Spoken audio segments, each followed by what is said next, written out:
Good morning, everybody. Doc Green, the Road Scholar, coming at you. This has been about a week since I put my last post up. A lot happened to me this week, so I'm going to go through a little bit of it here. I'm with Dart. Most of you know that already if you've been watching my videos. I talk about their lease purchase program and how great it is and how much money you can make and everything. And you can make really good money here. I mean, depending on what you call really good money. It's not like the oil fields were back in the heyday, and everything. It's not, you're not going to make $6,000, $7,000 a week out here driving over the road with Dart, but you will make about, I average about 1,500 right now, and that's because I'm still paying my truck off, and so they take um, about $525 a week for that. Otherwise, I'd be clearing about 2,000, 2,000 to 2,200 a week. Man, my tongue's just going crazy today. But last week I had some issues with my truck. Some of you I've talked to on here before about, I showed one back tire and everything. Well, over the last 6 months since I bought this truck, I've known the alignment has been off on the truck. I didn't realize it at first because it had brand new tires on it. And for those of us that have been driving trucks for a while, we know when you put brand new tires, it's going to steer right for a little while. And when I bought the truck, they had just put brand new tires. I went for a test drive in it and everything, but it felt great. It didn't take about about a month and a half, and I realized the alignment's out. But it's so bad. It was my bad because I'd already signed the lease. I didn't go get the alignment checked before I did. I should have. But it cost me about, had to buy two new tires and alignment. And then while they were fixing on that, they realized that my truck had one of the filters for the DEF had to be replaced. That's about $1,000. It has to be replaced about every 225,000 miles. So this was the second time it needed to be replaced. That cost me an extra $1,000. And then they found one of my brackets was broken that would hold up my exhaust under my truck, so that had to get fixed. Total cost last week before I could pull out $3,200. A lot of people freak out. Oh my God, look how you got screwed. Yeah, I kind of screwed myself. I didn't check the alignment. The bracket thing, that's things that just happens out here, especially, you run over these rough roads and everything.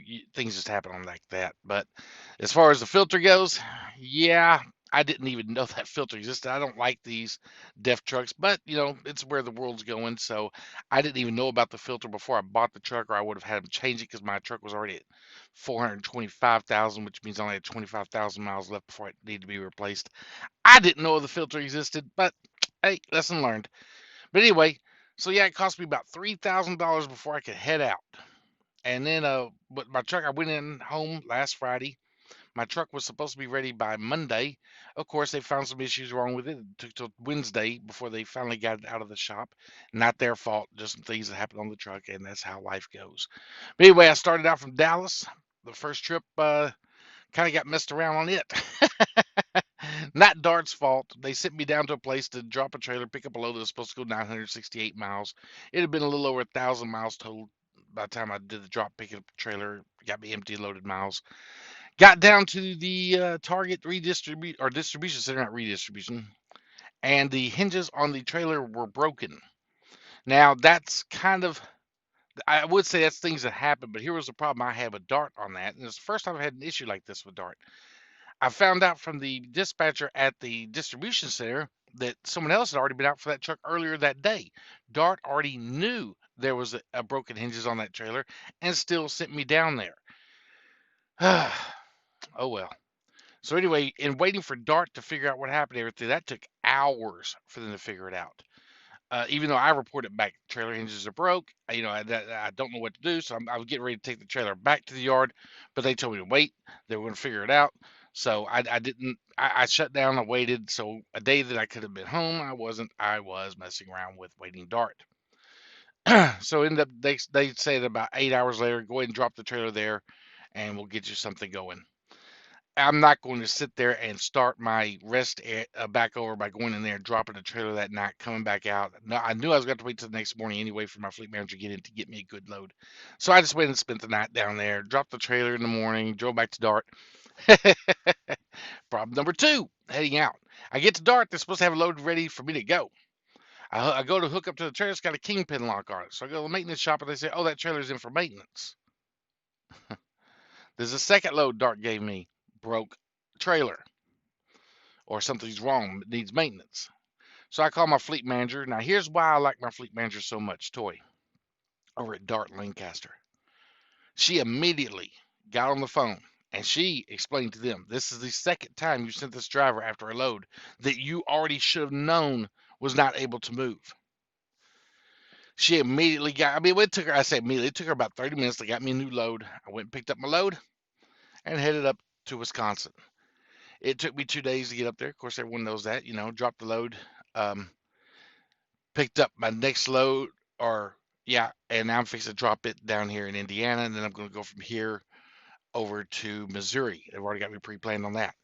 So by the end of the week, which everything headed into the weekend, so I didn't get a paycheck any last week, and I won't get one until probably Tuesday because all my paperwork for these 3 trips will go in on Monday. I'll get paid on Tuesday. Now, a lot of people are going, wow, they really screwed you. No, not really. Here's the deal, though. After a week of being off, I'm negative $237 on truck payments because I made enough money to carry over to cover my truck and everything because y'all know I stay out here a while. So, really, my truck's already covered. I should have a pretty decent check. I'll let y'all know about that on Tuesday when I get paid. Actually, may let you know about it on Monday when I get the settlement in. When I send them in, it takes about an hour or two to get my settlements back. So that'd be for 3 trips. And of course, I will post my settlements on my Facebook page, Road Scholar Trucking, and you can go see that. I've also got my Instagram page going, so y'all can follow me on Instagram at Road Scholar. Um, all in all, it has been this will make this I'm going on my 6 months here with Dart. November 1st, I'll be 6 months here. It has been a enjoyable a tremendously enjoyable company to work for. They do not jack with me every day. They're not calling up harassing me all the time. As long as I get the loads picked up, the loads delivered, I never hear from them. The few times that I have been late on deliveries is usually because they were late on dispatching me. They'll call me up and ask me what happened. I explain, you gave me this dispatch. It was supposed to be gone the day before. They don't complain with me. They don't yell at me. They don't say, well, you need to. They don't try to blame it on me. They accept their responsibility. Yes, Mr. Green, we got that. We'll fix it, and move on. Most of the time, they've had me pre-dispatched on loads that were already, as soon as I dropped this one, I already got my next load ready to go. Live loads or live loads and unloads are real quick with Dart. We're supposed to have, I think I've went over the 2 hour limit one time. Most time I'm at place maybe 30, 45 minutes and I'm ready to go. So their customers are really good about that. Truck payments. Now I bought a newer truck. It's only like 3 years old. I pay $75 a day for it. Plus, I got to rip my OmniTrax and the insurance and my this and my that. You guys know how it is. So I pay about $200 to $250 a day when I'm driving.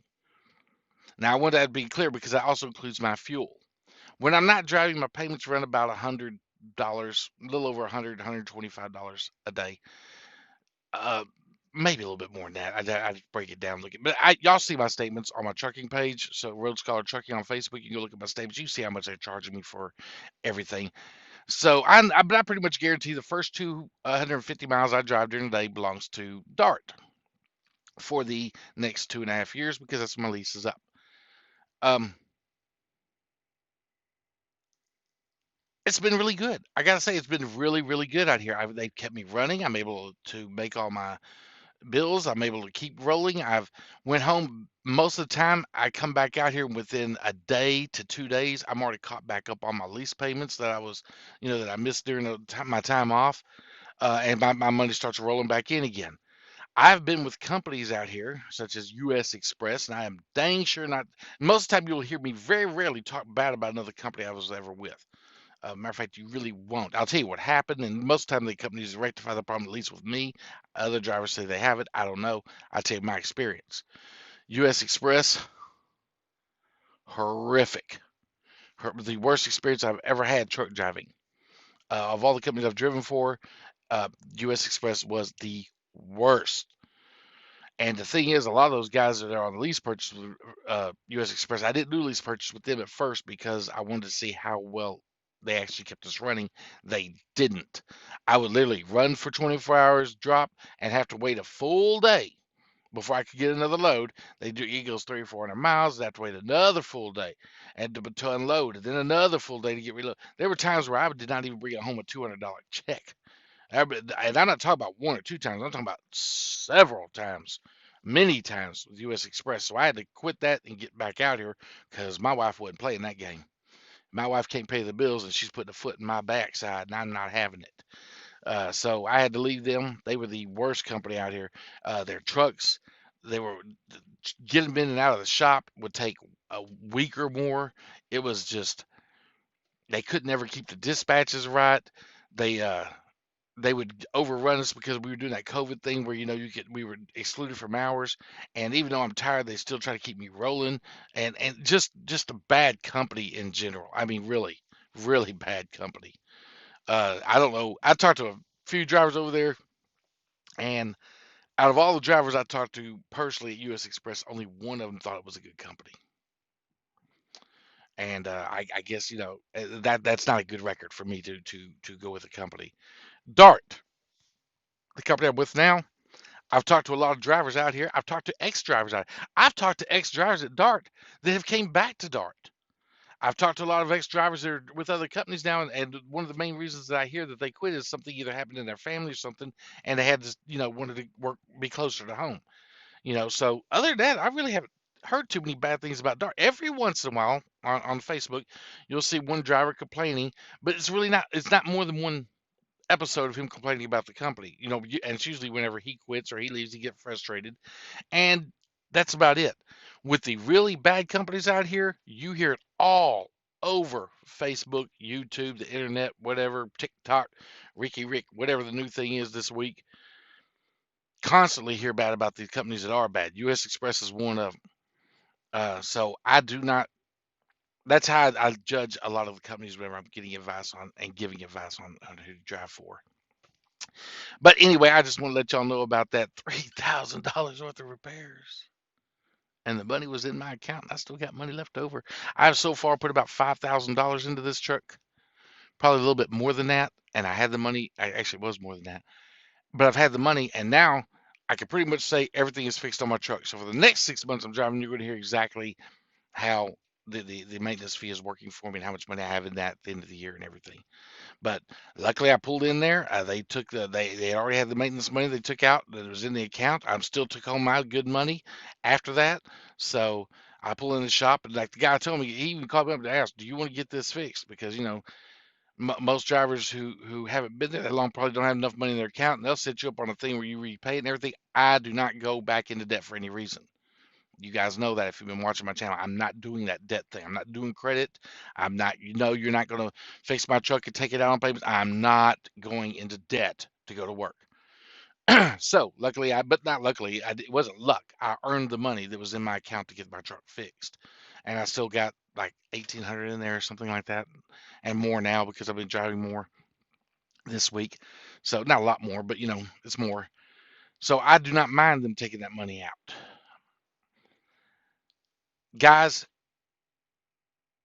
I could recommend the companies I've worked for out of my own personal experience. US Express, I would never. I would not recommend that to my worst enemy. And that's a lie. I would recommend it to my worst enemy. Just because he's my worst enemy, I want to see him get screwed over as much as he can. But but anyway, people say, well, you should forgive. I do forgive. I forgive him enough to send him over to US Express. Anyway, that's just a joke. But anyway, guys, I really like Dart.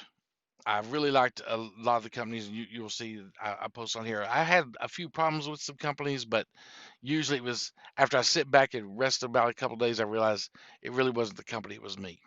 I got frustrated. Even with Dart, I got frustrated like a week, 2 weeks ago, and it wasn't Dart's fault. I even explained that in my video stuff. I made some bad mistakes. I was getting frustrated. And it kept happening. And once it starts happening, the snowball gets bigger and bigger and bigger. I could never get out of it. So that's why I took time off, went home, came back out. Everything's going great again. I just had to get a little break. So anyway, guys, that's the video for today. Dart lease purchase. If you have any questions about it, comment below. If you want to contact me, you can leave messages on here, leave messages on my Facebook. You can message me directly through Facebook on Messenger. And some of you guys can even hit me up on my email, dockgiv@gmail.com. I don't mind answering questions about Dart and everything. Some people go, well, he's just not telling us the bad part because Dart, he'll get fired. No, I'm not working for any company that has a right to fire me for my freedom of expression about them.